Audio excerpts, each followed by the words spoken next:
শহীদ কারা?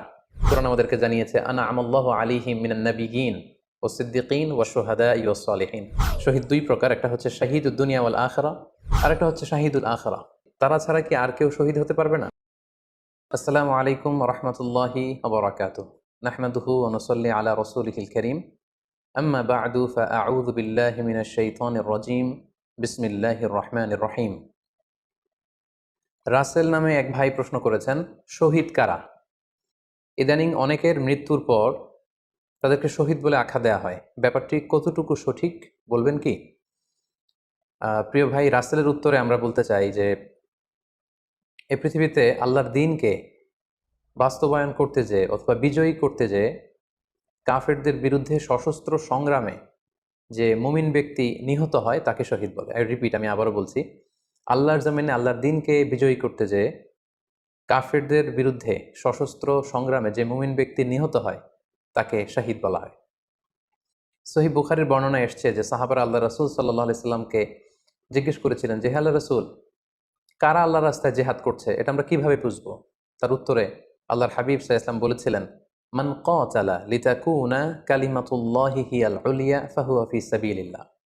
যে ব্যক্তি আল্লাহর দ্বীনকে, আল্লাহর বিধানকে কিংবা আল্লাহর আইনকে বাস্তবায়নের জন্য, আল্লাহর দ্বীনকে বিজয়ের জন্য যে সংগ্রাম করে যাচ্ছে সেই আল্লাহর রাস্তায় আছে। আর সে আল্লাহর রাস্তায় থাকা অবস্থায় যদি কেউ মৃত্যুবরণ করে বা নিহত হয় তাকে ইসলাম শহীদ বলে ঘোষণা করেছে। তবে সেক্ষেত্রে একটি শর্ত রয়েছে, সেটি হচ্ছে দুন আগারাদিন মিন আগারাদি দুনিয়া।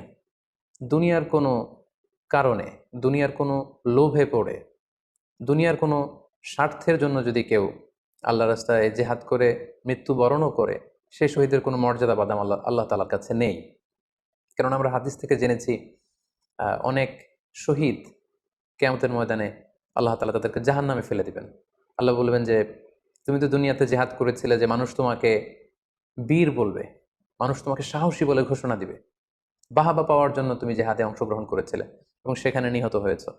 তো তুমি নিহত হওয়ার পরে মানুষ তো তোমাকে বীর বলেছে, বাহাবা দিয়েছে, সাবাস বলেছে, যে কারণে তুমি এই জেহাদে অংশগ্রহণ করেছো সেটা দুনিয়াতেই তুমি পেয়েছো। তো আমার কাছে তুমি কি চাও? আমার কাছে তোমার জন্য কিছু নেই। Go to the hell fire, জাহান্নামে যাও। তাকে আল্লাহ তাআলা উপর করে জাহান্নামে নিক্ষেপ করবেন। তো এজন্য শর্ত হচ্ছে যে দুনিয়ার কোনো স্বার্থে নয়, শুধুমাত্র কেবলমাত্র আল্লাহর দ্বীনকে আল্লাহর জমিনে বিজয়ী করার জন্য যদি কেউ সশস্ত্র সংগ্রামে নিহত হয় তাদেরকে শহীদ বলা হয়। এখন প্রশ্ন হচ্ছে, যারা কাফেরদের বিরুদ্ধে জেহাদ করতে যেয়ে যুদ্ধে নিহত হলো তারা শহীদ, তারা ছাড়া কি আর কেউ শহীদ হতে পারবে না? এই প্রসঙ্গে আমরা বলবো যে বেসিকলি ইসলামী শরিয়াতে শহীদ দুই ধরনের। ইবনু হাজার আল আসকালানি উনিও শাহাদাতের প্রকারভেদ করতে যেয়ে বলেছেন যে শহীদ দুই প্রকার, একটা হচ্ছে শাহিদুদ দুনিয়া ওয়াল আখিরা, যেটা আমরা বলেছি যারা আল্লাহর রাস্তায় নিহত হয়েছে তারা, আরেকটা হচ্ছে শাহিদুল আখিরা, যারা দুনিয়াতে আল্লাহর রাস্তায় নিহত হয়নি কিন্তু পরকালে তারা শাহাদাতের মর্যাদা লাভে ধন্য হবে। প্রথম প্রকার হচ্ছে শাহিদুদ দুনিয়া ওয়াল আখিরা, যেটাকে আমরা বলি শাহাদাতে হাকিকি, মানে প্রকৃত শহীদ। এরাই হচ্ছে মূলত শহীদ। এদেরকে আল্লাহ তাআলা মৃত বলতে নিষেধ করেছেন। আল্লাহ তাআলা বলেছেন, ওয়ালা তাকুলু লিমান ইউকতালু ফি সাবিলিল্লাহি আমওয়াত বাল আহইয়া ওয়ালাকিন লা তাশউরুন। যারা আল্লাহর রাস্তায় জীবন দিয়ে নিহত হয়েছে তাদেরকে তোমরা মৃত বলো না, বরং তারা জীবিত। অন্য এক আয়াতে এসেছে বাল আহিয়াউন ইনদা রাব্বিহিম ইউরযাকুন, তারা জীবিত এবং আল্লাহর কাছে তারা রিজিক প্রাপ্ত, আল্লাহ তাআলার পক্ষ থেকে তারা রিজিক প্রাপ্ত। তাদের মর্যাদা আল্লাহ তাআলার কাছে এত বেশি যে তাদেরকে নিহত হওয়ার পরে কোনো জানাজার আগে গোসল দিতে হয় না।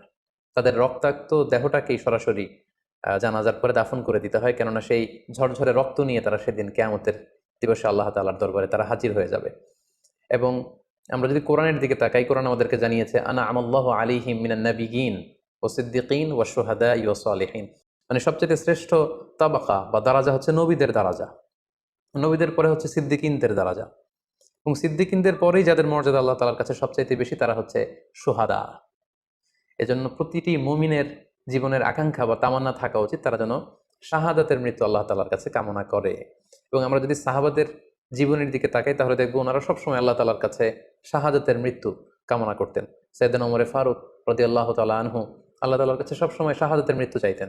সহিহ বুখারীর বর্ণনা এসছে ওমরে ফারুক রাদিয়াল্লাহু তাআলা আনহু দোয়া করতেন আর বলতেন, আল্লাহুম্মা রযুকনি শাহাদাতান ফি সাবিলিক, ওয়াজা আল মাউতি ফি বালাদি রসুলিক, মানে হে আল্লাহ, আপনি আমাকে শাহাদাতের মৃত্যু নসিব করুন এবং আপনার প্রিয় হাবিবের শহর মদিনা শহরে আমার মৃত্যু আপনি নসিব করুন। এবং আমরা যদি ওমরে ফারুকের জীবনের দিকে তাকাই, তাহলে আমরা দেখব যে উনি আহ, শহীদী মৃত্যু লাভ করেছিলেন।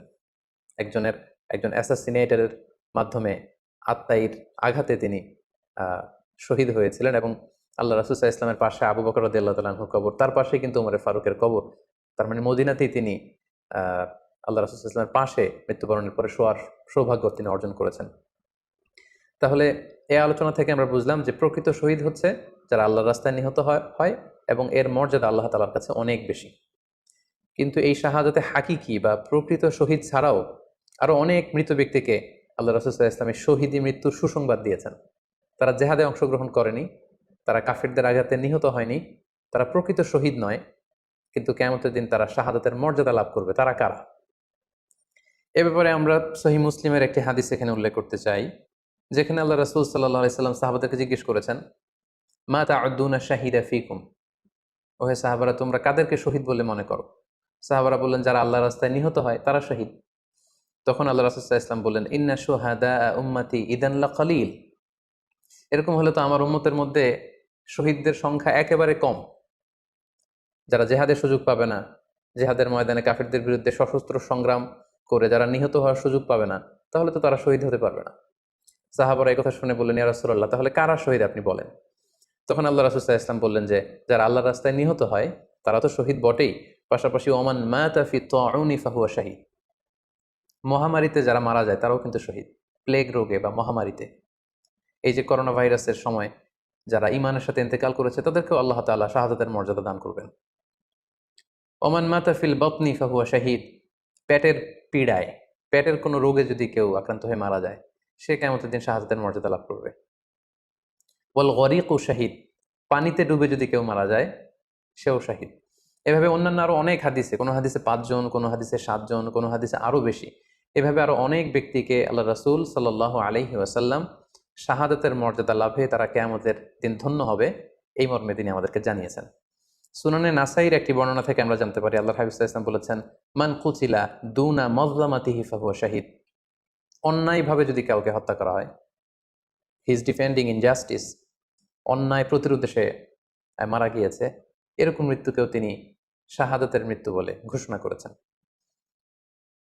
সুনানে তিরমিজির আরেকটি বর্ণনায় আল্লাহ রাসূল সাল্লাল্লাহু আলাইহি ওয়াসাল্লাম আরো কিছু ব্যক্তিকে শহীদ বলে ঘোষণা করেছেন। যেমন তিনি বলেছেন, মান কুতিলা দুনা দীনিহি ফাহুয়া শাহীদ, কেউ তার দ্বীনকে হেফাজত করতে যেয়ে যদি মৃত্যুবরণ করে সে শহীদ।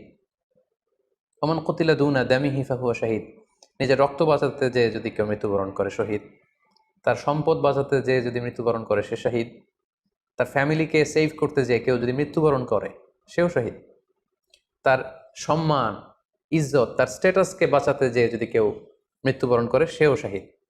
আরেক বর্ণনায় আমরা জানতে পারছি, আল্লাহ রাসূল সাল্লাল্লাহু আলাইহি ওয়াসাল্লাম বলেছেন, ওয়াসাহিবুল হাদমি ফাহুয়া শাহীদ, অর্থাৎ ধ্বংসস্তূপের নিচে চাপা পড়ে যদি কেউ মারা যায় বা কোনো দেয়ালের নিচে চাপা পড়ে যদি কেউ মারা যায় সে শাহীদ। ওয়াসাহিবু যাতিল জানবি শাহীদ, অর্থাৎ ফুসফুসের কোনো রোগে, লেটসে লাং ক্যান্সারে যদি কেউ মারা যায়, ফুসফুসের কোনো ভয়ানক রোগে যদি কেউ মারা যায় সে শাহীদ, শহীদের মর্যাদা পাবে। আল হারিকু শাহীদ, আগুনে পড়ে যদি কেউ মারা যায় সেও শহীদ। ওয়াল মারআতু তামুতু বিজুমআইন শাহীদ, বাচ্চা পেটে ধারণ করেছে, অর্থাৎ গর্ভবতী মা যদি এই প্রেগনেন্সির কারণে কিংবা বেবি ডেলিভারি করতে যেয়ে যদি মারা যায় সেও কিন্তু শহীদদের কাতারে দাঁড়াবে। এভাবে আমরা বিভিন্ন হাদিসের আলোকে এবং আল্লাহ রাসূল সাল্লাল্লাহু আলাইহি ওয়াসাল্লামের সুসংবাদ বাণীর আলোকে আমরা বুঝতে পারি যে আল্লাহর রাস্তায় যারা জেহাদ করে আল্লাহর দ্বীনকে বিজয়ী করতে যে মৃত্যুবরণ করেছে তারা হচ্ছে প্রকৃত শহীদ। তাদের মর্যাদা আল্লাহ তাআলার দরবারে অনেক অনেক বেশি। কিন্তু এই শহীদ ছাড়াও আরো অনেক ধরনের মৃত্যুকে আল্লাহর হাবিব সাল্লাল্লাহু আলাইহি ওয়াসাল্লাম শাহাদাতের মৃত্যুর সাথে ঘোষণা করেছেন। সো যারা জেহাদে মারা গেল তারাই শহীদ, বাকিদেরকে শহীদ বলা যাবে না, এই কথাটি ঠিক নয়। বরং আল্লাহ রাসূল সাল্লাল্লাহু আলাইহি ওয়াসাল্লাম নিজেই চেয়েছেন, তিনি বলেছেন যে তোমরা যদি শুধু এই এক শ্রেণীকে শহীদ বলো তাহলে তো আমার উম্মতের মধ্যে শহীদের সংখ্যা একেবারে কম। আর আমি চাই আমার উম্মতের মধ্যে থেকে অনেক সংখ্যক লোক এই শাহাদাতের দারাজা, এই মর্তবা, এই মর্যাদা লাভ করে ধন্য হোক। তাই আমরা যে কেউ একটি বর্ণনার কথা বললাম, এছাড়াও আরো অনেকগুলো বর্ণনা আছে এই ধরনের মৃত্যু যারা বরণ করেছে, লেটসে পানিতে ডুবে, আগুনে পুড়ে, পেটের পীড়ায়, নিজের সম্পদ বাঁচাতে যে, অন্যায়ের প্রতিরোধ করতে যে, সন্তান ভূমিষ্ঠ করতে যে এরকম যত ধরনের মৃত্যু রয়েছে, এ ধরনের মৃত্যুকে আল্লাহ রাসূল সাল্লাল্লাহু আলাইহি ওয়াসাল্লাম শহীদি মৃত্যু বলেছেন। এবং কিয়ামত দিবসে এই সমস্ত লোকেরাও তারা শাহাদাতের মর্যাদা লাভে ধন্য হবে ইনশাআল্লাহ। আশা করি প্রশ্নের উত্তর আপনি পেয়েছেন। আল্লাহ তাআলা আমাদের সবাইকে সঠিকভাবে ইসলাম জানার, বুঝার এবং সে অনুযায়ী মানার তৌফিক দান করুক। হাযা মা ইনদি ওয়াল ইলমু ইনদাল্লাহ আলাইহি তাওয়াক্কালতু ওয়া ইলাইহি উনীব। ওয়াসসালামু আলাইকুম ওয়া রাহমাতুল্লাহি ওয়া বারাকাতুহু।